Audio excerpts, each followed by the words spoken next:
स्वागत है आपका। आप देख रहे हैं इंडिया डेली। मैं हूं आपके साथ नैना यादव। दिखाते हैं देश दुनिया की बड़ी खबरें रफ्तार के साथ इंडिया 100 में। जम्मू कश्मीर को लेकर पीएम मोदी ने बैठक की। जम्मू कश्मीर के हालात पर जानकारी ली। एलजी मनोज सिन्हा से भी बातचीत की। सूत्रों के हवाले से खबर।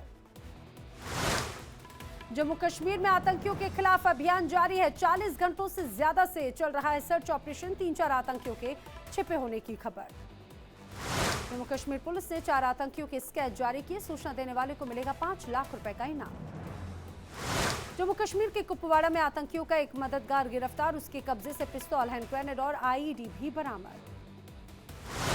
जम्मू कश्मीर में आतंकी हमले को लेकर शिवसेना उद्धव गुट ने पीएम मोदी को लिखा पत्र। कहा, पाकिस्तान हमारे लोगों की जान ले रहा है और हम क्रिकेट खेल रहे हैं। पाकिस्तान से हर संबंध तोड़ना चाहिए। नीट परीक्षा को लेकर बोले धर्मेंद्र प्रधान। कहा, परीक्षा में नहीं हुआ कोई भी भ्रष्टाचार। अगर कोई दोषी है तो होगी सख्त कार्रवाई।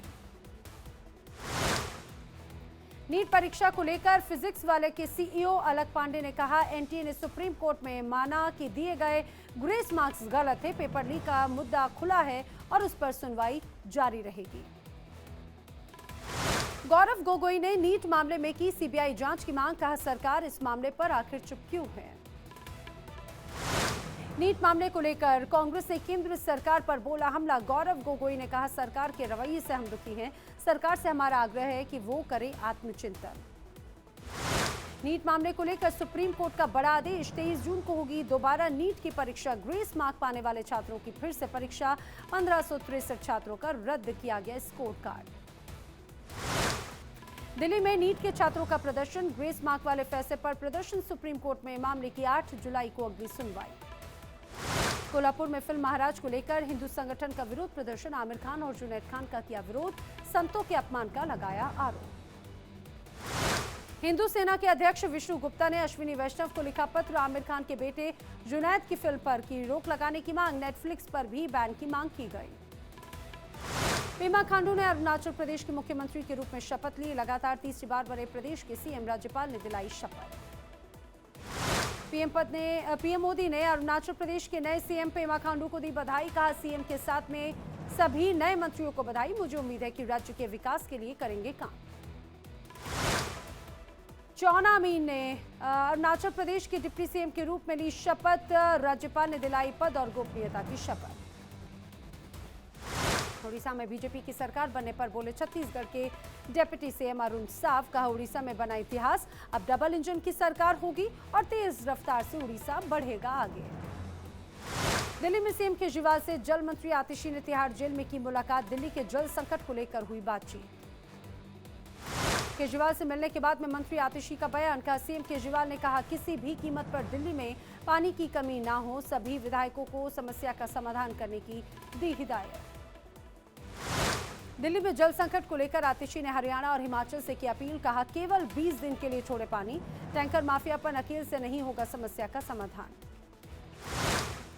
दिल्ली में पानी की कमी के बीच में आतिशी ने अक्षरधाम के पास में डीजीबी की पाइपलाइन का किया निरीक्षण। एडीएम, एसडीएम और तहसीलदारों की टीम के साथ में लिया जायजा। दिल्ली में जल संकट को लेकर बीजेपी सांसद बांसुरी स्वराज का बयान। कहा, दिल्ली में पानी की कमी पर झूठ बोल रही है केजरीवाल सरकार। एग्रीमेंट से दोगुना हरियाणा सरकार ने छोड़ा पानी। दिल्ली में जल संकट को लेकर बीजेपी प्रवक्ता शहजाद पूनावाला का सरकार पर हमला। कहा, दिल्ली सरकार टैंकर माफिया को बचा रही है। शायद आम आदमी पार्टी हर टैंकर पर कमीशन ले रही है। दिल्ली में पानी की भारी किल्लत। चाणक्यपुरी में टैंकरों से की जा रही है पानी की सप्लाई। मेरठ में सियासी आरोप प्रत्यारोप जारी। संजीव बालियान पर संगीत सोम ने लगाए भ्रष्टाचार के आरोप। कहा, बालियान ने मित्रों के जरिए ऑस्ट्रेलिया में खरीदी जमीनें।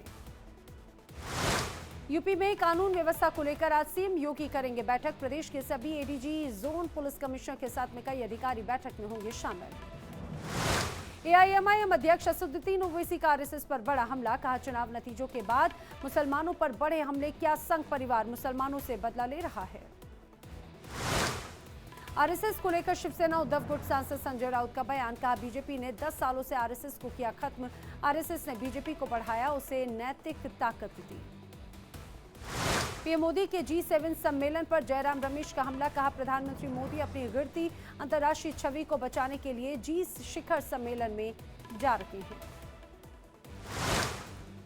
आज इटली जाएंगे पीएम मोदी, G7 समिट में लेंगे हिस्सा, तीसरे कार्यकाल का पहला विदेशी दौरा। विदेश राज्य मंत्री कीर्तिवर्धन सिंह ने कुवैत अग्निकांड में घायल भारतीय मरीजों से की मुलाकात, कहा वो सभी हैं सुरक्षित। कुवैत अग्निकांड पर पीएम मोदी ने की रिव्यू मीटिंग, प्रधानमंत्री राहत कोष से मृतक नागरिकों के परिवारों को 2 लाख रुपए की सहायता राशि देने की घोषणा की गई। एस जयशंकर ने कुवैत के विदेश मंत्री से की बात, हादसे के बाद क्या कदम उठाए गए, इसकी कुवैत प्रशासन ने दी जानकारी। धर्मेंद्र प्रधान ने केंद्रीय शिक्षा मंत्री के रूप में संभाला पदभार, पूजा अर्चना के बाद में कार्यभार संभाला, जयंत चौधरी रहे मौजूद। केंद्रीय मंत्री राजनाथ सिंह ने संभाला कार्यभार, रक्षा मंत्रालय से संभाला पदभार, पीएम मोदी का जताया आभार।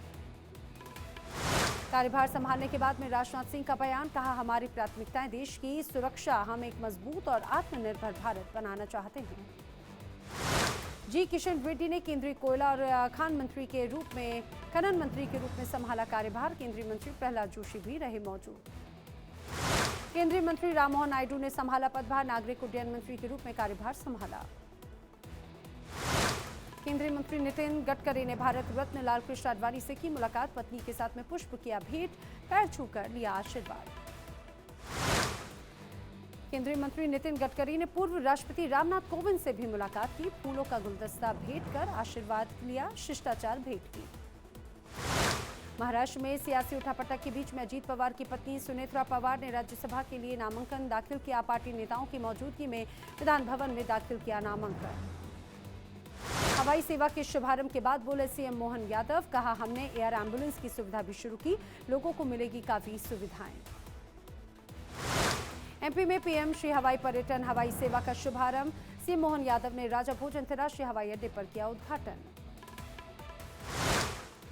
रायपुर में विधानसभा अध्यक्ष रमन सिंह ने की समीक्षा बैठक, विधानसभा के नवनिर्मित भवन को लेकर चर्चा की गई, छत्तीसगढ़ के सीएम और डिप्टी सीएम भी साथ में रहे मौजूद।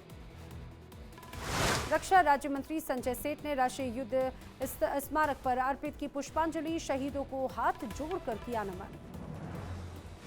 पंजाब के श्री मुक्तसर साहिब में चुनाव जीतने के बाद में कांग्रेस सांसद अमरिंदर सिंह अपने पुराने दोस्त से मिलने के लिए पहुंचे, जहां पर अपने मोची दोस्त के साथ में चाय पी, कहा ये मेरा सबसे पुराना यार। यूपी के डिप्टी सीएम ब्रजेश पाठक ने किए केदारनाथ बद्रीनाथ के दर्शन, परिवार के साथ में दर्शन पूजन का लिया आशीर्वाद। आंध्र प्रदेश के सीएम चंद्रबाबू नायडू ने तिरुपति बालाजी मंदिर में की पूजा अर्चना, प्रार्थना कर लिया आशीर्वाद, राज्य मंत्री नारा लोकेश भी रहे मौजूद। जगन्नाथपुरी मंदिर के चारों द्वार खुले, श्रद्धालुओं को चारों द्वारों से मिलेगी एंट्री, उड़ीसा के सीएम मोहन मांझी ने की पूजा अर्चना। बीजेपी सांसद कमलेश पासवान ने किए बाबा महाकाल के दर्शन, विधि विधान से पूजा अर्चना कर लिया आशीर्वाद। वाराणसी में बाबा काशी विश्वनाथ का होगा 3D दर्शन, ट्रायल के तौर पर शुरू हुई मंदिर परिसर में सुविधा, 3D माध्यम से दिखाई जाएगी बाबा की आरती। यूपी पुलिस में आउटसोर्सिंग भर्ती के लेटर पर डीजीपी का इनकार, प्रशांत कुमार ने कहा गलती से जारी हुआ मिनिस्ट्रियल स्टाफ की भर्ती का पत्र, ऐसा कोई प्रस्ताव विचाराधीन नहीं, पत्र को किया गया निरस्त। महाराष्ट्र में सीएम एकनाथ शिंदे के 400 पार वाले बयान पर एनसीपी नेता सुनील तटकरे ने दी प्रतिक्रिया, कहा शिंदे ने जो भी कहा उनके नजरिए से हो सकता है ठीक। लखनऊ में आज भी बुलडोजर की कार्रवाई जारी, कुकरेल नदी के किनारे चला बुलडोजर, अवैध निर्माण को किया गया धराशायी। अमरोहा में भी गर्जा बाबा का बुलडोजर, अवैध कॉलोनियों पर एमडीए ने की बुलडोजर की कार्रवाई, भूमाफियाओं ने मचा हड़कंप। यूपी के कन्नौज में फिर गर्जा बाबा का बुलडोजर, नगरपालिका प्रशासन की जमीन पर बनी अवैध दुकानों को किया गया ध्वस्त। दिल्ली में द्रास थंडर बाइक रैली का आयोजन, उपसेना प्रमुख लेफ्टिनेंट जनरल उपेंद्र द्विवेदी ने दिखाई हरी झंडी।